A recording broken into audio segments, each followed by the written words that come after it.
Hey everyone, horror story lovers. Today we're diving into stories of rituals that went wrong. Get ready, because these are truly terrifying. My name is Adam, and my story isn't like the ones people tell around a campfire. It's about how I wanted to gain everything, but lost so much more. I was about 20 at the time. I was a singer, or at least I dreamed of being one. I sang in small bars, at parties, tucked away in a corner where no one truly listened. My songs seemed to get lost in the noise. I felt I had talent, but no one cared. Desperation grew, with every rejected demo, with every empty venue. I watched others, perhaps less talented than myself, rise to the top. It hurt. I craved fame. I wanted my songs to blast from every radio. I wanted to be known. One day, after another failed gig, as I sat alone at home, the thought struck me. It was like a whisper in my head, persistent and tempting. I'd heard old tales of musicians selling their souls for success. I always thought it was nonsense, just stories. But in that moment, as desperation choked me, I started searching. Not in a library, of course, but in the dark corners of the internet, on those sites where information is passed in whispers, not publicly. I searched for a ritual, a real one, something that would work. And I found it. It was described in vague phrases, as if deliberately to confuse, but the basic steps were clear. It required a dark time of day, blood, a name, and a promise to give up what was dearest to you. I chose an old, abandoned farm outside of town. It was far from human eyes, and even the moon hid behind clouds that night, as if unwilling to bear witness. The wind howled through the cracks, creating eerie sounds that would frighten anyone but me. I was determined.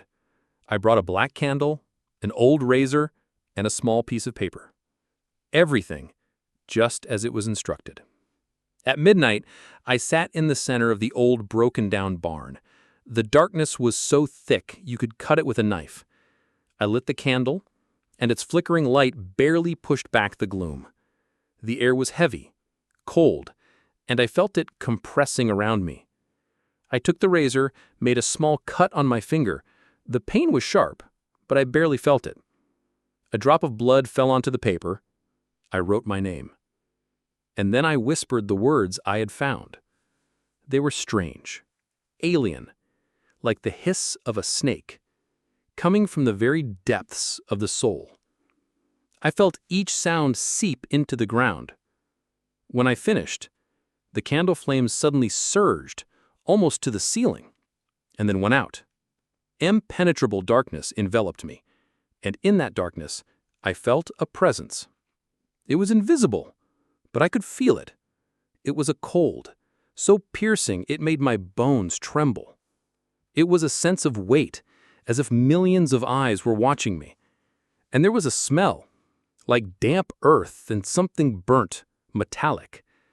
My own voice seemed to echo somewhere far away. I heard whispers. They were indistinct, but I understood it was an answer. And I, despite my fear, spoke my promise. I will give everything for fame. Everything you ask. In response, there was a sound like a deep inhale, and the air around me became lighter.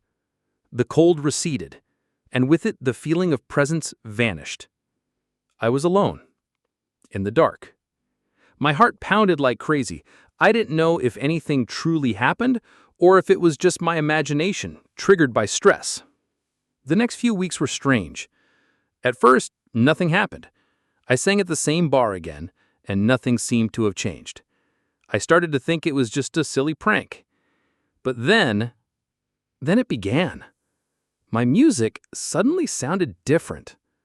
My songs, which used to be just a collection of words and notes, came alive. When I sang, people started to listen. They stopped. They turned around. Their eyes were filled with a kind of entrancement. They couldn't tear themselves away. When I finished, they screamed, applauded, demanded more. I was invited to perform in bigger clubs, then in concert halls. My records flew off the shelves. I became famous. My songs were everywhere. I felt on top of the world. I had money, I had fame, I had everything I had dreamed of. But there was one thing that bothered me. When I sang, I felt it wasn't entirely me. My voice was the same as always, but something else was controlling it. It was like a foreign energy passing through me, and it left behind a strange feeling of emptiness. Sometimes I saw in the eyes of the listeners not just admiration, but something more, a strange, almost animalistic adoration. Months passed, maybe a year. My life was a constant party, concert, interview. I was constantly on the move. But I started to notice strange things. My body became somehow different. I started losing weight, although I ate a lot. My eyes became darker and my skin paler. I started sleeping less, almost not at all. But the scariest thing was something else. My memories started to blur. At first, they were small things, where I left my keys, what I ate for breakfast. But then it got more serious. I forgot the faces of people I had worked with for years. I forgot important events from my past. Even memories of my family, of my friends, became hazy. It was as if someone was pulling them out of my head, one by one, slowly, painfully. I started to panic. I tried to focus, to remember, but it was like chasing a ghost. Every time I tried to recall something important, my head hurt, as if something was blocking it. I tried to talk about it with my manager, John. He just brushed it off, said it was fatigue, stress from popularity. But I knew it wasn't true. It was something else, something connected to that ritual. One time, during a concert, I forgot the words to my own song. It was my most famous song, the one that made me famous. I stood on stage, in front of thousands of people, and my mind was blank. Panic washed over me. I felt cold sweat trickle down my back. But then, as if from somewhere deep within my being, the right words poured out. It was my voice, but I felt it wasn't me singing. It was something else, something dark, something that knew all my songs, all my memories, and it was singing through me. People didn't even notice I stumbled. They were in a trance. After that concert, I understood. I didn't sell my soul to the devil in the classic sense. I gave away a part of myself. My memories, my identity, that was the price. And it was slowly but surely being extracted from me. What entered me during the ritual didn't just give me a voice. It was becoming me. I felt its presence growing inside me as it consumed my thoughts, my feelings. I was an empty shell through which some entity was singing. I looked at myself in the mirror, and my eyes seemed alien. They were empty. They didn't have the fire they once did. I was successful, but I was nobody. I tried to stop it, tried not to sing, tried to refuse concerts, but they wouldn't listen. I was dragged onto the stage like a puppet. I felt invisible strings controlling my body. I tried to scream, but no sound came from my throat, but the melody. My own songs became my prison. One time I ran away, just walked out of the hotel and went nowhere. I walked for days, trying to hide from everything. I didn't sleep. I didn't eat. My memories were so blurred that I could barely remember my own name. I was scared to death. I didn't know what to do, where to go. I was just a body walking. Now I'm sitting here, in this abandoned place, far from the world. My hair has turned gray. My hands tremble. I haven't sung in a long time. When I try, only a raspy moan comes from my throat. I remember almost nothing. Only fragments. Fragments of songs. Fragments of faces. And that feeling of cold that never leaves me. I know it's still here, inside me. It's waiting. Waiting to take the last thing I have left, my consciousness. I see my hand starting to glow with a pale, barely noticeable light. It's not me. It's it. It's consuming me completely. I don't know what it was, a creature from another world, a demon, or just a part of my own desire that turned against me. I can't explain it. I just know that I made a terrible mistake, and now I'm paying the highest price for it. I'm no longer Adam. I'm just an empty shell, slowly fading away. And when I disappear completely, something else will take my place. And it will sing. Sing my songs, but with its own voice now. And no one will ever know what truly happened. Maybe it has already happened. Maybe I'm not me anymore. There were 3 of us, me, Mike, and Emily. 3 damn adventurers, as we called ourselves. Though, to be honest, we were just 3 young fools looking for thrills. Our latest idea? To perform some old ritual we found in a book we stumbled upon in an antique shop. The book was old, its binding worn and its pages yellowed, but it contained strange symbols and instructions that felt so ancient they sent shivers down my spine. The ritual was supposed to, as it was written, open a path to profound knowledge. Of course, we didn't believe any of it, but the idea itself sounded cool enough to try, didn't it? We chose a place for it that seemed perfect, an old abandoned cabin deep in the woods. The place was surrounded by trees so tall and dense that light barely penetrated their canopies. The air there was always cool and somehow heavy, and the sounds of the forest seemed muffled, as if something was absorbing them. We arrived late in the evening, when the sun was already setting, and shadows began to dance around us, making the forest even more ominous.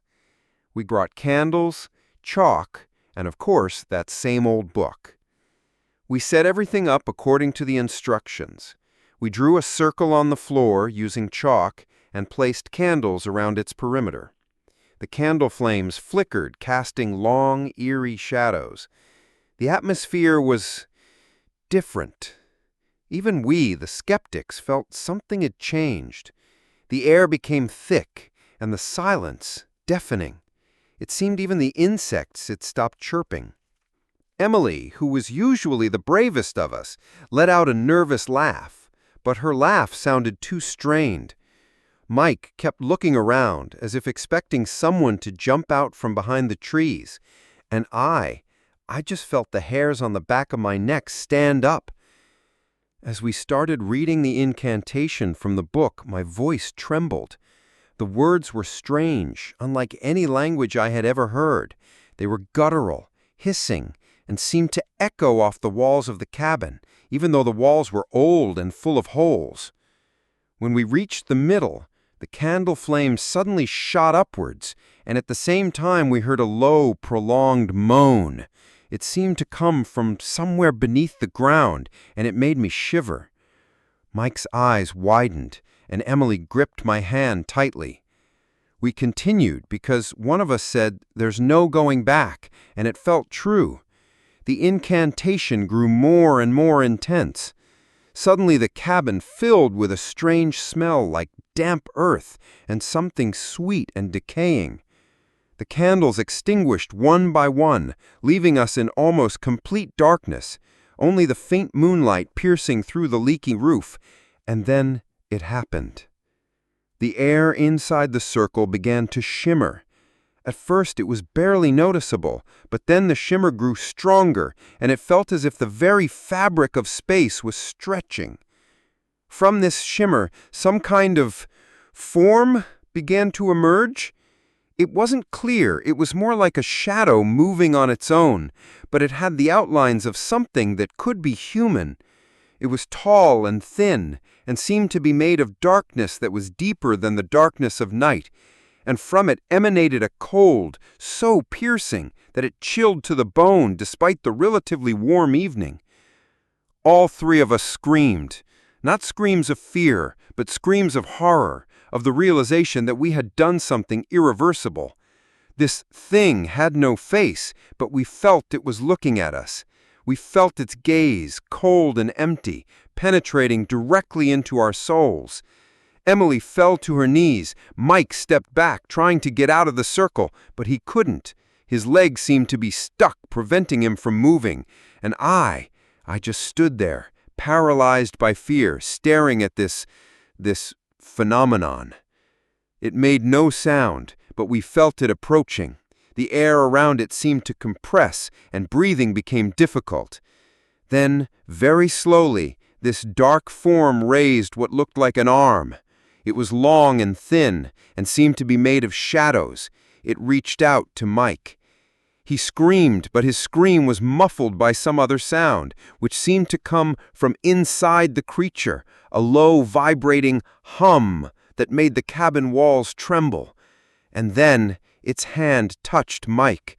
There was no strike, no push, just a touch. But Mike screamed again, much louder, and his eyes widened in inhuman terror. His body began to change. His skin turned gray, his veins bulged, and he began to shrink, as if all life was being drained from him. He didn't fall, he just condensed. And then, in a matter of seconds, Mike was gone. Only dust remained on the floor, glistening in the faint moonlight, as if someone had sprinkled ashes there. I don't know how much time passed. Maybe seconds, maybe minutes. Time seemed to stop. Emily and I stood looking at the dust, then at this shadowy form that was still there in the circle. It didn't move, just stood there, and we felt its presence, its cold, its emptiness. Emily, who had been like a stone until then, suddenly took a step. One step, then another, and she stepped out of the circle. Instantly, this dark form disappeared. It just dissolved into the air like smoke. The cabin became quiet again. Only our heavy breathing could be heard. The candles never relit. We stood in the dark, and something unspeakable had happened to Mike. Emily rushed to where he had stood. She touched the dust, and her hands trembled. She started crying, quiet, horrifying sobs. And I just stared at the emptiness where something used to be. We ran out of the cabin and ran without stopping. We ran through the forest, through the darkness, without looking back, until we reached our cars. We never talked about it. Never. We tried to pretend it hadn't happened, that Mike had just disappeared, that he never existed. But I know, and Emily knows. Sometimes, when I'm alone, I feel that cold breath on my skin. Sometimes I see those long, thin, shadowy arms. I don't know what it was. A ghost? A demon? An entity from another dimension? I have no explanation. But I know one thing. We disturbed something that should not have been disturbed. And Mike paid the price for it. Sometimes I feel like a part of me also stayed there in that cabin, turning to dust with him. I will never be the same, and I will never forget the horror we saw. My name is Sarah. I was 13 then. 13 is that age when you believe in everything and nothing at the same time. You believe that nothing bad will happen to you. You believe in fairy tales, in magic, in anything, as long as it's exciting. Emily, my younger sister, and I were inseparable. She was my shadow, my best friend, my little secret. Emily was 8, and she adored my stories about ghosts and all sorts of mystical things. One day, while browsing old urban legends online, I stumbled upon a ritual to summon the Queen of Spades. I remember how my breath caught. A black mirror, candles, saying her name 13 times. Of course, it was just a game, right? Childish play. But something inside me, some foolish curiosity, wouldn't let me rest. I decided to try it. By myself, of course. I was grown up and brave, after all. Emily wasn't supposed to know about it. She was still too young, and I didn't want to scare her. I waited until my parents left for Grandma's house and Emily fell asleep. It was a Friday evening, and I felt like a real detective preparing for a secret mission. I set everything up according to the instructions. I took an old mirror from the closet. It was a bit darkened at the edges, as if it had already seen something strange. I lit 2 thin candles I found in the kitchen. They smelled of wax and something sweet. I placed them in front of the mirror. The room became dark. Only the candlelight cast flickering shadows on the walls, making ordinary objects look like monsters. My heart pounded like crazy, but I convinced myself it was just adrenaline from the forbidden adventure. I began. Slowly, quietly, barely audibly, I started to say, "Queen of Spades, come." 1, 2, 3. My voice grew steadier, despite everything trembling inside me. Around the 7th or 8th time, I thought the candles flickered. No, not just flickered, but as if they trembled, and the flames elongated, casting strange shadows, and the air in the room became colder, as if someone had opened an invisible window to a winter forest. I felt goosebumps run down my spine, and the hair on the back of my neck stood up, but I was already too far in to stop. "Queen of Spades, come." I reached 13. Nothing happened. The mirror was the same old mirror. The candles burned steadily, though the cold in the room remained. I sighed. Well, there, I thought, a silly, childish figment. Disappointed, I blew out the candles, put away the mirror, and went to bed.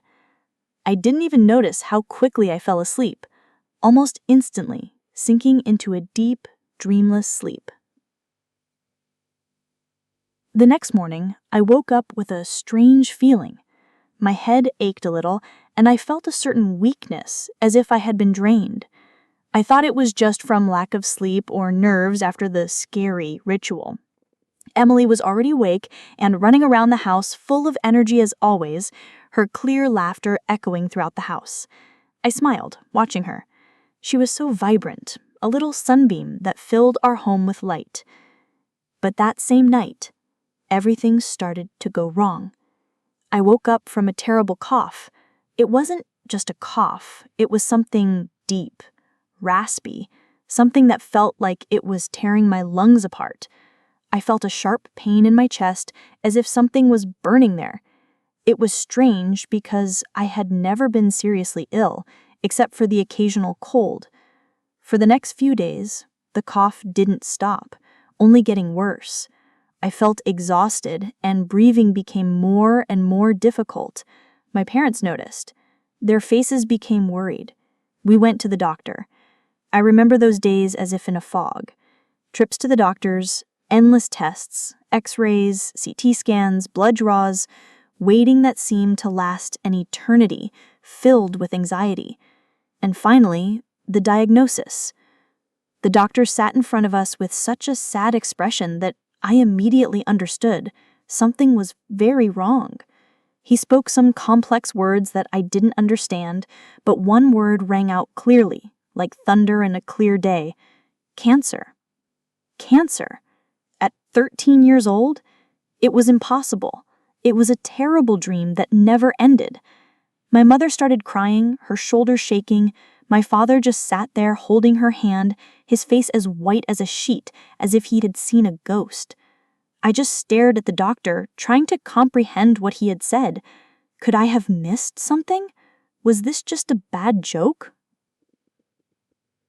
My life turned into hospitals filled with the smell of disinfectant, endless procedures, bitter medicines that made me nauseous. I became weak, and my hair started falling out in clumps, leaving me bald and vulnerable. I no longer ran or played outside with friends. My childhood suddenly ended. Emily came to visit me in the hospital every day, if my parents allowed it. She tried to be strong, but I saw sadness and confusion in her eyes. She brought me her bright drawings, told me stories about school, about her friends, tried to entertain me, shared her childish secrets. She was my only joy during that dark time, my thread connecting me to the world before the illness. I often thought about that ritual. Could it have been the cause? Was the Queen of Spades real? Was she punishing me for disturbing her? This thought wouldn't leave me alone. It drilled into my brain like a drill. One day, when I felt a little better and the doctors allowed me to spend the weekend at home, Emily was by my side, as always, inseparable. We were sitting on the couch in the living room. She was reading me her favorite fairy tale about dragons and princesses, her little voice melodic and calm. And then she coughed. At first, I didn't pay attention, thinking it was just a tickle in her throat, but then she coughed again and again and again, the same cough I had, the same raspy, deep cough that felt like it was tearing her lungs apart. My world collapsed in an instant, shattered into a million tiny pieces. No, not her. I knew what it was. I felt it in every cell of my body. The dark cold pierced me again. We started going to doctors again, but this time together, holding hands. Tests. Waiting that felt even more unbearable than the first time. And the same sad expression on the doctor's face, who said the most terrifying word. Emily had cancer, too. My little, gentle Emily, whom I had protected so carefully. She was so fragile, so defenseless, and now she faced the same path as me. She didn't understand what was happening. She asked why her hair was falling out, why she was hurting so much, why she couldn't run and play. I looked at her and my heart broke. I knew it was my fault. I called her. She took my life, and now she came for my sister to get revenge for my intrusion. Emily died 6 months later. I held her hand as she left. Her little hand was so cold, like a piece of ice. Her breathing became weak, barely audible, and then nothing. Silence. She simply faded away, like a candle, leaving behind only darkness and emptiness. I screamed. I screamed from the pain, from the despair, from the guilt that tore me to shreds like a predatory beast. My parents cried, hugging me, but I felt nothing but the emptiness that consumed me from my friend. The world turned gray, colorless, without Emily. I survived. I overcame cancer, going through the hell of treatment. But what was the joy in that? I lost a part of myself, the most valuable part. I lost Emily. After her death, my home, which was once filled with childish laughter, toys, and carelessness, became cold and silent, as if joy would never dwell there again. My parents changed. They became silent, sad, their gaze extinguished. An invisible wall of grief seemed to grow between us, separating us forever. Sometimes, at night, I wake up from a terrible dream. I see Emily coughing, and then her body shrinks, as if someone is draining the life out of her, and only dust remains of her. It's not just a dream, it's a memory that haunts me. I know it wasn't just an illness, it was punishment. For my foolish curiosity, for my ignorance. Years passed. I grew up, but that horror never left me. It sits somewhere deep inside me, like a splinter that aches with every movement. I never play with mysticism anymore. I don't read scary stories. I never look at mirrors in the dark, especially old ones, and I tried to avoid them. And when I see an old deck of cards, especially the Queen of Spades, my heart clenches and a chill runs through my body. I don't know if it was the Queen of Spades or some other entity that I accidentally summoned, opening a portal to something terrifying. Or was it just a coincidence that my mind, clouded by grief and guilt, connected to the ritual? I will never know the truth. But I believe that something happened that night. Something dark and incomprehensible and That's all for today. I hope you enjoyed these stories. Feel free to share any experiences that have happened to you. Take care and see you next time.